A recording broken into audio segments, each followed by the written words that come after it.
Hey guys, welcome to the MC Anime Podcast. We cover anime, geek culture, Japanese aesthetics, and Asian studies. We are a multi-fandom podcast, and you can expect to hear topics in your favorite hobby or fandom activity potentially. You can find MC Anime on Google Podcasts, Spotify, Apple Podcasts, and YouTube. Also, please check out mcanimepodcast.com, our website. Furthermore, stay tuned in for another episode.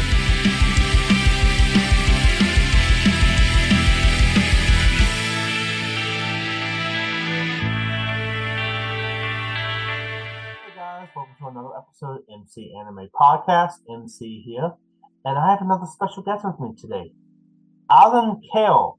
How are you doing today? I'm fine, Mason. How are you? I'm doing pretty good. I'm hanging in there, and I'm all happy and ready to talk about an interesting topic. Wonderful. Tell them a little about yourself, what you do, and where they can find you on social media or the website you're known for. My job title, my profession would be psychology, transpersonal psychology, which deals with the development of the being and the identification with the ego and how to separate those two. My clients that I talk to would be public speakers, corporations, engineers, account managers who have to stand up and speak. And for the last 40 years, I've traveled the world, over 60 countries, thousands of people, different continents, watching people speak and looking at how they speak and how we can make their speaking better. And it turned out there's only one tool that if the speaker can do, will transform them from being an amateur, uncomfortable, habitual, conditioned speaker all the way over to a conscious, mindful, professional speaker. And you ask yourself, Mason, well, what's that one tool? That's the ability to pause between the sounds that you speak. And you'll notice the amateur speakers, there's no pause, there's no space, there's no emptiness between this sound and this sound. But a professional, when you listen to see if there's any pauses there, if there's any silence, there's more silence between the sounds than an amateur speaks. An amateur might speak 125 words, 140 words per minute, whereas if you control the timing, I can speak maybe 70 words per minute, or I can speak even more, but I have control of the timing of my speaking. And so that's what we train people on being able to do. And that frees you. It's freedom. You don't know it. It frees you from the constraints of the ego. Where can they find you on social media or a website that you're known for? We're on social media, Alan Carroll and Associates. Our website, www.acamindfulyou.com. It's all one word, mindfulyou, mindfulyou.com. Okay. And let's go into today's topic. We're doing trans psychology and its benefit to learn.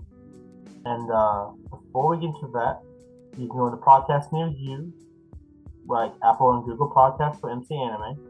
Then we also have www.mcanimepodcast.com, and we also have Patreon community where you can join and support the team. Further ado, let's get to today's topic. So, transpersonal psychology. How does that relate, and how do you do it? A transpersonal psychologist, I believe, says there's a dimension of consciousness on the other side, there's a spiritual dimension of consciousness, a metaphysical dimension of consciousness. There's the physical reality that we live in, comprised of the earth, the air, the fire, and the water, the four elements.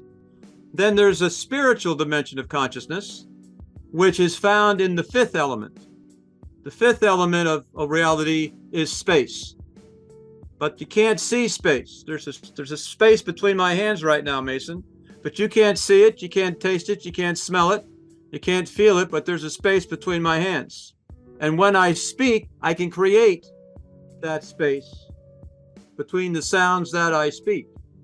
And anytime I create that space consciously, it wakes me up from the pattern of my thinking, from the pattern of my speaking. It disrupts the pattern of my speaking, the pattern of my thinking, which gets you out of the prison of your thoughts, which are trapping you and causing the suffering. So by just practicing pausing, because then you can relax and you can breathe when you pause, because there's a space there that you can tell yourself, Alan, take a breath. Alan, relax your body, and then you can say what you want to say. So you're able to keep your body relaxed as you speak or go through life, and having your body relaxed and oxygenated with breath is very healing for a public speaker, but healing for anyone who wants to reduce the suffering, the fear, the anxiety, the agitation that you experience with all these things that are thrown at us every single day. Yeah. And also, you have just as much space as you have sound. When sound vibrates, it creates a vibration. In that vibration, you have the distance and when the sound comes through the transmitter and the medium. So when you think about space, is how far that sound can travel. That's the space and the closure of what the sound can do. There's two things the body can do when you speak. I blow air out of my body. Right now, I'm blowing air out of my body. I'm putting my lips, my tongue into a certain position, and I'm blowing the air just for the right amount of time, just for the right amount of air to create a vibration. The vibration you hear is a sound, and then you decode it into, English sound. It's a word. I have some idea what Alan's talking about. Yeah. And the amateur speaker can create the vibration, but they're not able to create the silence, the pause, the no vibration. And I call that stillness. And when you can create the sound and you can create the pause or the no sound, then you are able to be grounded and present and mindful in that moment of now. And so the goal is to get into this moment of now. So that means there's no thought. Mindfulness is being present without judging. Judging is a thought. So you're present without labeling anything. We call that in the psychology business, we call that not knowing. You are looking at the moment from an empty place, an empty slate. You can see it. It's like a tabula rasa. There's nothing painted on your view of the world that you see. And so you're listening from not knowing rather than knowing. And all that comes with the practice of pausing. And when you pause, you also have moments where you have clarity. Your lapse in judgment is less. And actually you have moments where you can have a totally different idea where you can actually be beneficial in the speaking world and how you present yourself in that manner. And when you do that, sometimes taking that moment to think before you speak is that pause, and then you speak from what the pause gave you afterwards. The clarity, I should say. Exactly. When you pause, you are creating time. Pause for 1 second, 2 seconds, 3 seconds, 4 seconds. There's a time here. Now, in that empty space of time, you then can discover one of these. And this is a command override switch. This allows you to give directions to your body now. You're not just making sound, you're now looking at how I can control the instrument, the body, that creates the sound. And so now that I have that space, I can think about, well, what's the next sound I want to make? How do I want to formulate that sound? What gesture do I want to use? How much energy should I speak when I speak? Should I raise my voice, or maybe I'm going to bring my voice down? Am I going to take some breath, some oxygen in my body? See, if the sounds are too close together, you can't breathe. But if the sounds are further apart with a pause, there's now an empty space in which you can take a dive into that oxygen and bring that prana, power, energy into your body. But you can only do that. You can only oxygenate the body. You can only relax the body. You can only ground the body. You can only think about the next thing you want to say if you're able to create the time. And no one creates the time, Mason. Everybody doesn't put any cracks at all in the time. They're not able to pause. You can speak, but you're not able to pause. And so you're playing the speaking game with a handicap. Yeah, when you have the rift in time, you also have different elements of when you do it, exactly how it happens, and also the moment to think about different change in pitch. Or you can be like very subtle and very soft, but you can also be very dramatic and overextend, maybe laugh in the middle of it and still catch the same line. It really does a good nature to you as the speaker to be able to provide the opportunity to the audience to interact with you and how you do it in that way. Exactly. You got it. And with transpersonal psychology, do you believe that in speaking, you become more of a person when you speak, when you find that pause to find the clarity you need? Mindful spacious speaking, transpersonal psychology, when you are able to stop, it's like getting on an elevator and going up one floor to the transcendent dimension. It's like releasing yourself from the need to defend your point of view. See, the ego is made up of all your thoughts that you have from the beginning of your life to this moment of now, all the thoughts and all the sensations and all the things you've seen and all the things you've tasted. It's all stored in memory. Memory is stored in the past. And what you want to be able to do is be present in this moment of now without judging this moment of now. And so we have to be able to make thoughts disappear. Well, how do you make a thought disappear? You take your attention off of the thought. Whatever thought you're thinking about, take your attention off of it over somewhere else, and you're no longer giving life support to that thought which was so destructive. And now you're giving life support to another thought. And so in my practice, what I do, which was taught to me by Sadhguru, he calls it sunya meditation, where you close your eyes, you meditate, and you make your thoughts disappear. It's like whack-a-mole at the amusement park. It shows up, you whack it down. It shows up, you whack it down. You whack the thoughts down. And that begins to make those thoughts disappear.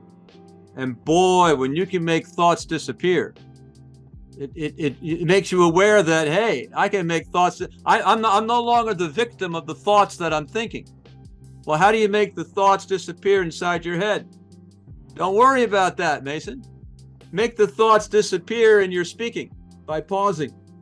If I can make those thoughts disappear, the thoughts inside my head begin to disappear. And that gets you on that road everyone wants to go to of enlightenment. Yeah. And once you found enlightenment, you can actually speak from the heart. When you do like a ceremonial speech, for example, when you speak from the heart, speak from the moment, speak how you feel, you provide certain elements of sincerefulness and actually it having meaning. It has meaning. It comes from you personally. You do not have to go about the topic to rehearse and research and all that stuff. It's coming from the heart. And when you do that, you basically have elements of where you are in control. You provide the experience of what you experience and how you interact with that person in a ceremonial speech in the manner like a toast, or how you knew them, how you relate to them. I did this at a wedding. I did it in the spot of the moment. And when I did it, I just spoke from the heart, spoke from what I experienced through the entire trip, when I went, how I went about it. Even though the wedding was a complete mess, I went there for a trip. It became a job. It was chores because I had to round out, be a bridesman, how to be interactive in the car ride, going to the suit place, get the groom fitted, then pick up one of the groomsmen from the airport. We already picked one of them up. We basically picked up the groom and the bride from the airport, and it was a crazy experience because now it was a destination wedding, and we're going 14 hours all the way to Michigan for such wedding. It was interesting. I think the most interesting impact I had from it, that she knew me such a very long time ago when I was younger, and I got to see her get married, and I did not want to miss that opportunity. And she was so proudful of me being who I am, how I was, and being in a moment I grew up so much and how I came to be. And when I gave that speech, it was really meaningful when I gave it. Probably the most beneficial experience I had by far was maybe helping all the party favors, getting everything together like labels, packing the s'mores, packing the chocolate, packing the crackers all in a goodie bag for the reception. And I also got to be an honorary bridesman, so I can't complain. And she's really happy to be being there. So I think that is the moment I feel I'm the strongest. That's great. Yeah, I find that the more you're grounded, the more you're anchored, the more you can pause and bring your energy into your body and connect to the earth, the more authentic will be your speaking. And when you speak from the heart, like that lady on the main stage was talking about the 3 H's, the higher self, the head, the heart. You speak from the heart, that means your energy is in your body. You're not up there, you're in your body. And pausing is a vehicle that allows you to get into that grounded heart, inspirational place inside of you, which is available to everyone. But you have to practice pausing. Pausing is not natural. People speak. They don't pause. You want to be able to combine the two. And in the beginning, imagine you're driving a car and the car has 4 gears, first, second, third, fourth. You want to stop driving in 4th gear when you speak, throttle back to 1st gear, and see if you can reduce the number of sounds that you make per minute. Rather than 125 to 140 sounds a minute, let's lower it to maybe 70, 75 sounds per minute. Let's drive my speaking in 1st gear. And if I can keep my body relaxed, no ahs, no uhs, no filler words, pausing, relaxing, keep my body relaxed and speaking. All right, now I'm going to try to increase the speed of my speaking and see if I can keep my body relaxed. And most people speak too much and their body gets tense, which blocks the flow of energy up and down your body. But when you pause, it opens up that flow of energy. Yeah. And in speaking articulation, we call that fluidity. When you speak, does the person have fluidity? It's space between the sounds. And one of the tools that we have is, we call it space oil. Just we put space oil between the sounds that you speak, and that allows them to pause, and it gives them that fluidity piece of articulation. Yeah, I think when you articulate, you think about what you're going to say, the sounds you're going to present to the group at hand, but as well, you get a surrealness. You are able to provide a moment in time where they connect to you, where you have your logos, pathos, and ethos. And that, as a speaker, is very beneficial for the simple fact that when you provide logos, you provide the logic and the reasoning. When you provide pathos, you provide the emotional background, the connection, and the overall attachment to the situation, how they feel. And then the egos is like the credibility, the background necessary, the overall path work and doing it. And those 3, appeals to reason goes to show you that if you practice logos and pathos and ethos, you can identify which one is appropriate for the audience at hand and provide a sense of surrealness for them to connect with. Now, like a commercial that's informative, you want to use logos as the main reasoning source. When you use a pathos, like a speech, a ceremonial speech is more like emotions, connecting to the audience on an emotional level. When you use a, ethos, let's say you're the debate sector, you want to go in and know what you're talking about and having the credibility. There's many factors in ethos that's really complicated to assign because of the simple fact that it is a broad category, not like logos and pathos. And the ability to choose which one you want to do at that particular time, whether it's pathos, ethos, or logos, which one are you going to play? Which hand? You're playing cards. Am I going to play the logos? Am I going to play the ethos? Which card am I going to play right now? Well, then that means you're choosing. And if you pause, it gives you 2 seconds or 3 seconds to analyze the situation and decide what's the most appropriate card to play in this situation. And unless you practice the pausing, your reaction to the situation is automatic based on your conditioning.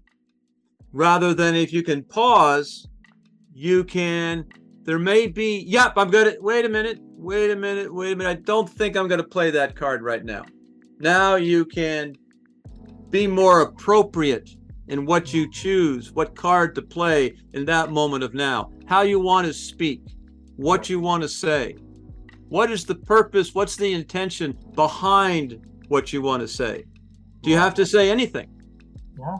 Sometimes silence is the best answer because when you do a silent background, to just say there's no noise. A silent movie is a perfect example of this. When you put a silent movie, you only have captions. And you have special effects and foreshadowing and grayscale and stuff like that. When you do that, the audience only going to know what's on the screen through the actions. So you silently acting, so you have to act the part without words. That's kind of hard for people to do. Now, asserting the background of ethos, pathos, and what you call the deal is really up to the moment when you decide to reveal that card, pull the trick up your sleeve, and present it in a way that, if it is non-roundabout method, then you can present it in a better fashion than previously when you were trying to do. That's great. Very nice. So what are certain elements of psychology, transpersonal psychology that relates to real life rather than just speaking? When you look at the moment of now that you're in, and let's say you're born, you live your life, and your life's divided into all these segments of now. This is a moment of now, this is the moment of now, this is the moment of now, this is the moment of now. So you're swept, and what you want to be able to do is enjoy the trip. One of the sayings in the Buddhist tradition is people they don't have the ability to feel good on a permanent basis in the moment of now that they're in. So you might feel good once in a while, those peak experiences, those happy experiences, but then there are the valleys in which you don't feel good. You're not happy, your body's not happy, your thoughts aren't happy, you got grievances, you got complaints, you got issues, you're not enjoying life the way you'd like to enjoy life. Well, that's caused by the ego. And so wherever you are, whatever you do, whatever age that you are, well, why not want to play the game of life in which you have a feeling of being good on a permanent basis? Not just once in a while. You permanently feel good in each of the moments of now that you're in. Well, I'll vote for that. That sounds pretty good to me. Well, how do you do that? You do that by being able to meditate, close your eyes, and begin to create some distance between the thoughts that you think, and that distance creates the observer. You're able to observe the thought, and you can't manage something that you can't observe. But if I can observe the thought that's coming up right now, I can observe the emotion that's coming up right now. I can observe because I've created and been practicing creating a space by pausing. Now I no longer need to take that one and use it. I can say, hey, being angry right now, my ego wants to be angry. I really feel righteous, and that person's really a bad, I don't like it at all. But I realize that the anger is self-destructive to my physical body. And so I'm not going to get angry. So you begin to manage your emotions, and that manages the chemical changes in your body. And so you end up with a healthier body, which is, you'll enjoy the trip on your life if you're physical. So pausing, mindfulness, transpersonal psychology gives you a healthy body, healthy emotions, physical relaxation, mental clarity, mental balance, and it just is a place of satisfaction. Yeah, pretty much. When you do your emotional state, it dictates how your body feels. When you're in stress, anger, all the negative emotions, when your body goes to go about it, it feels pain. When you're in the pain receptors, there's the initial impact of like someone hitting you can be a similar impact as being angry. The reason why it has that effect is your brain can't differentiate between the difference of pain and the actual negative emotion that the chemical imbalances is causing in the body. So as a result, it is basically dealt as pain in the corner of your brain where pain is received. So when the transmitter comes in how you feel, that is a pain receptor, and then how it connects with the body and the brain.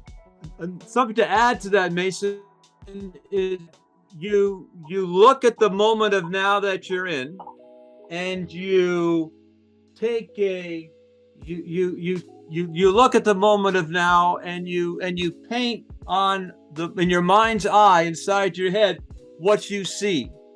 I see Mason, I see the hat, I see the color of the room. Oh, I like the hat. No, I don't like this. This is good. This is bad. This is right. This is wrong. And so I have a snapshot of what I see in this moment of now. And I paint it with my thoughts. And so I am painting right now the meaning that this moment of now has for me in my reality. And once I paint it, then that's the reality in which I see. So if I paint you as a nice person, if I paint you as a bad person, then I say, I don't want to go to dinner with you.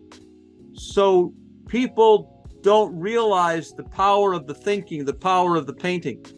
And so in mindfulness, you go to the moment of now and you realize that I can paint it any way I want to.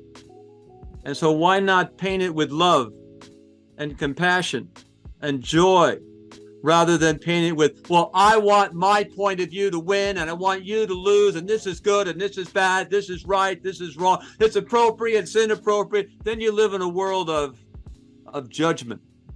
And that judgment is what, in mindfulness, you're trying to be able to step out of judging. And a judgment is a thought. And so you want to be in the moment without thinking. And that means there's no thought. That means it's clear, it's canvas. There's nothing on the canvas. And that's not knowing. And that would be the psychological space you want to enter into every moment of now, as if you don't know. Now you're curious, you're wondering, you're a possibility. You don't use the past to judge the present. The past is in the past, never to be remembered again. You want to be right here in this moment of now. And without the thought, you're in the space of creation. You're creating it. Yeah. You're not saying, oh, I know. No, you don't know. Well, I don't know anything unless you're creating. I personally experience it, and in a way I can relate back to the subject at hand. provide the experience I had before, and then let people elaborate on that experience to tell me more. That's the only thing I can do in that moment. Now, when you are like that, observant and get yourself together, you do have a moment of collectiveness. You collect yourself. How are you going to say? What are you going to do? And that perception does leave a better impression than, say, not knowing what you're going to do and just winging it. Not everyone can unorthodoxly just come up with something on the fly. It has to be natural. You cannot just let it be artificial. It has to be coming from you in what you can relate to the situation. Yep, I like the word natural. And when I'm training speakers, Mason, the things we ask them to do, like pause and breathe and relax your body, at first it's very unnatural. It's not natural to stop speaking. I'm here to speak. I'm not here not to speak. And so you begin to modify your behavior. You begin to do a research project. Well, I don't know if this pausing thing works. I don't know if it doesn't work. I'll just do what Alan says. I'll just pause, relax, and breathe, and watch the video, because we videotape them in the beginning. You videotape them all the way through, and you can see the transformation of their speaking, the transformation, and they become more relaxed, and they become more present, and the whole experience of public speaking, which has a lot of fear and uncomfortableness and embarrassment involved in it, becomes much easier. And the key that I tell people is number one, have you earned the right to speak? Do you have a story? Is it real? Do you really have a story to tell? Is there something, do you have value that you can bring to the table? If you don't have experiences or depth of knowledge about the subject matter that you want to influence people on, then you're standing on thin ice and you could easily fall through. But if you have years of experience, the ice is thick, and that gives you confidence to throw your thought with power because you're not afraid. Oh, yeah. And, the more years you build up, the more things you do, that builds to your experience. Yep. And with personal experience, you can elaborate on learning more. You don't know enough. Learn more about the topic. That can be really beneficial because it provides not only, ethos, but it also provides some logos. And you can also provide pathos and how your experience was. You can combine all of that into one segment into how you are as a being. Now, let's say me. I was maybe, observing you, for instance, seeing how Alan speaks, seeing his demeanor, seeing where he was going in the conversation, seeing what I want to talk about. That is kind of what I've been doing. And I've been doing it. And it feels really good to do that because it gives you a connection based from the previous self. Okay, what can I say from the previous conversation? Does it elaborate on what I said before? Was it a totally new subject? That is the connection that people build, and that connection in speaking provides more connection in the overall scheme of things for the simple fact that you are there, you are talking, and you're continually going to talk maybe for an hour, 60 minutes. Maybe you're there for the entire day. Just take different days to recalibrate what you're going to do and how you're going to feel. So what has been my demeanor towards you in this experience right now that you observe from transpersonal psychology? Use me as an example. So the question you're asking me again, Mason, how has I been in this interview with you from your expert opinion in transpersonal psychology? Was I a good speaker? Was I connected to you? Did I build on topics and ideas that you had before? Stuff like that. The dance between your energy and my energy, the back and the forth. The throwing the ball that way, you're throwing the ball this way, I'm catching it, you're catching it. We're throwing the balls back and forth in our communication. An important part of the game is listening. And so you have the ability to listen to what the other person is saying. And that makes the person feel that their words have been heard. So an amateur speaker, amateur listener doesn't listen very well. Whereas a professional communicator not only can clearly articulate their thoughts, but can also listen to what the other person has to say. And that is usually something that's weak in people. People usually aren't very good listeners, because in order to listen, you have to give up your point of view, because what you say I may not agree with.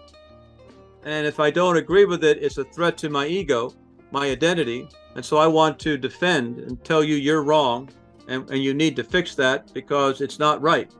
Well, that's my judgment. But a professional listener is not interested in right or wrong. It's interested in the ability to move around the circle. See the issue from 360 different points of view, rather than my point of view is the right point of view and the other 359 points of view, they're wrong. They need to come over to my point of view.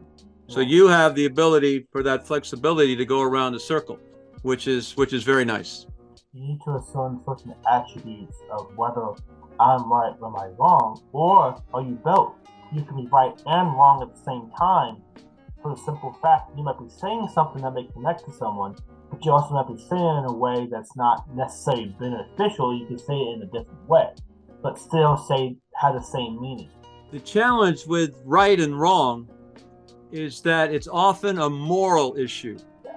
What you think is right, what God says in the good book, this is what, and if you don't do what the 10 Commandments say, you don't do what these people say, then you are a sinner. Now that's a moral issue, and and a moral issue comes out of the garden in which you were raised. Was I raised in the United States? Was I raised in India? Was I raised in Russia? Was I raised by this kind of a family? Was I raised by this kind of a family? So whatever garden you were raised in produces the opinions and thoughts that you have. In our day and age, you'd ask yourself, what media do you watch? Do you watch CNN or do you watch Fox News? And you'd ask the person, and by telling me what you watch is what you're being programmed to believe. And so, hey, I believe this is right because I'm a CNN, but I believe this is right, I'm a Fox. No, this is wrong. And so people are exposed to different programming, and they are trapped in that programming, but they don't know it until you can make the programming dissolve a little bit by erasing with pauses the sounds. And now you are more relaxed and more present, and you're not contaminating the moment with all these thoughts. And one thing about thoughts that was Eckhart Tolle talked about, he says you're still. Everything is still. And when you start to get something that you don't like, something's wrong in your reality, you get upset, you get agitated, it stirs things up. Well, when you're still and you're pausing, everything becomes relaxed again. And so as you practice that pausing we're talking about, that breathing, that stillness, it allows you to be physically more relaxed. And that's very healing to your physical body. It's healing to your emotional body. It's healing to your mental body, which allows you to access your spiritual body. Very relaxing, very breathing, very spacious. And that is a wonderful place to visit, a wonderful place to be, because you are relaxed and calm, whereas other people are anxious and nervous. Basin is relaxed and calm. Yeah. And you also have to know at the moment which attribute are you at the moment? Are you the calm person? Are you the loud person? Are you the crazy person? Or are you the person just being there, watching as an innocent bystander, knowing how you're going to go about yourself, how you're going to be, also present yourself in a simple way that's understood by the audience. What the audience understands about you is what you give them to understand about. Your body language, how you go about, how you pacing around the stage. Are you talking with your hands? Are you bringing forth a continuity to connect in a way that's not distracting, that is getting the message clear? Is it in a clear format in where you are communicating what you're trying to actually say? Now, are you going off topic? All of that has to be considered when an audience is in front of you, or when you're in public just acting the way you usually are. Because sometimes when they interact with you, you might cross paths with such person, and now they are now in your inner circle in that moment. So how you act in the moment is also becoming of who you want to be and how you react. That's true. That's true. There's a big difference between reacting and responding. So reacting is the event happens in your movie, the reality in which you live. You're walking, someone cut you off on the freeway. Immediate reaction is, well, that's not a reaction. So that's your reaction to that event. But as you practice pausing and creating space, what happens is the event of the person cutting you off happens, and you notice the energy starting to churn in your body, and the thoughts and the anger and the upset and wanting to knock the person off the road. But you notice that, you observe it, and say, hey, that may not even be true. Maybe they're going to their hospital, their wife is pregnant, they're going to be delivered. You don't know why they're going fast. And you're able to realize that it's not healthy to have that interpretation. It's not healthy to paint that interpretation of what's going on in my movie right now. And so now you have control of the paintbrush, how you want to paint it. And the ego wants to paint it with being right, with grievances and complaints about everything, whereas the being wants to paint it in a way that is relaxing, peaceful, joyful, compassionate, inclusive, rather than separation. And one thing before we go is the idea that the thoughts you think create the emotions that you feel. If I'm painting a picture of this moment of now, that you're a nasty person, now once I painted the picture, then I feel the energy of being nasty. He's a nasty person, and I'm going to be nasty back because that's what I do. So I painted it nasty person, and then the emotions that come with nasty person began to bubble up. But if I painted it differently, I wouldn't have had those emotions. But you don't know you have control of the way you paint it.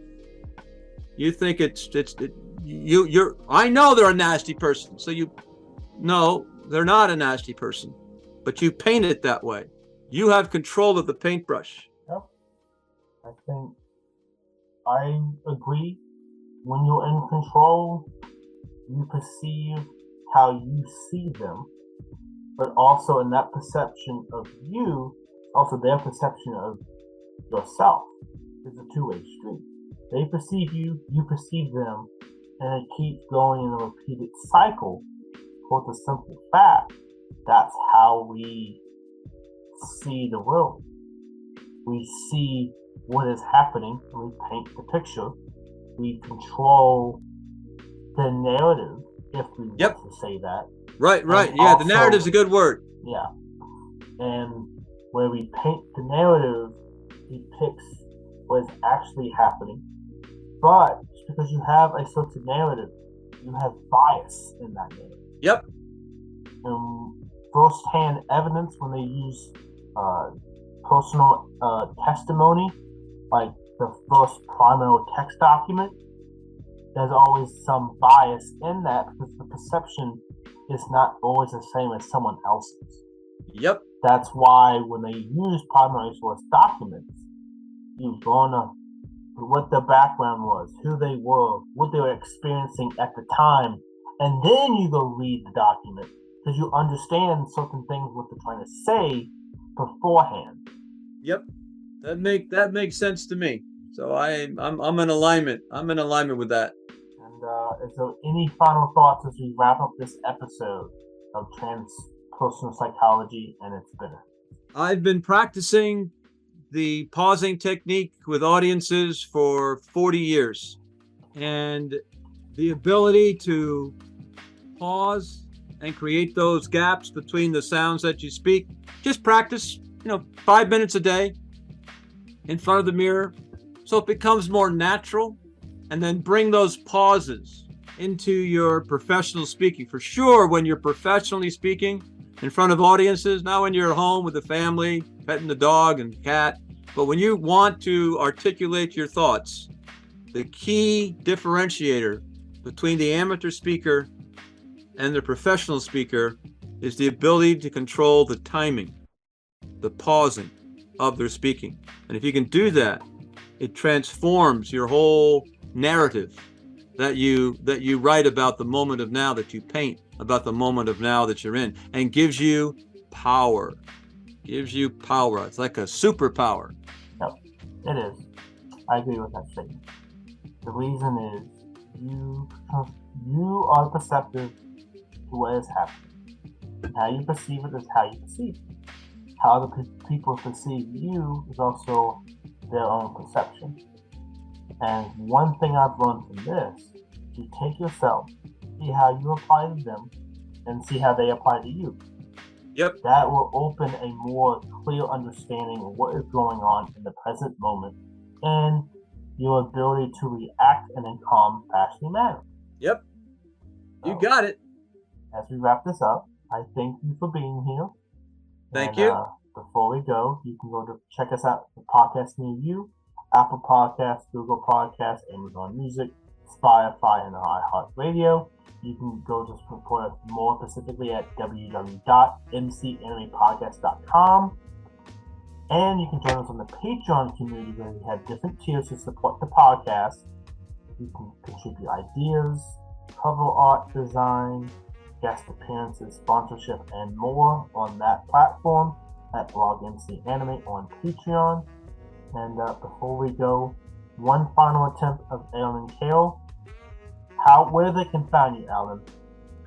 My website is www.acamindfulyou.com. That's our website.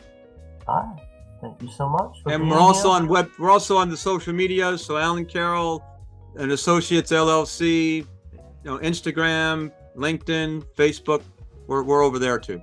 Thanks for being here, and this concludes the episode of Transpersonal Psychology and its benefits. Wonderful. Well, thank you very much, Mason. Bye-bye. Bye, guys. This concludes another episode of MC Anime Podcast. MC Anime Podcast is available on podcast directories like Google Podcast, Apple Podcasts, Spotify, iHeartRadio, and YouTube. We also have our website at mcanimepodcast.com. If you want to directly support us, then follow Patreon blog MC Anime. Finally, if you want services for hire, then we're available on Fiverr for audio and video production, graphic design, idea consulting, and blog and article writing.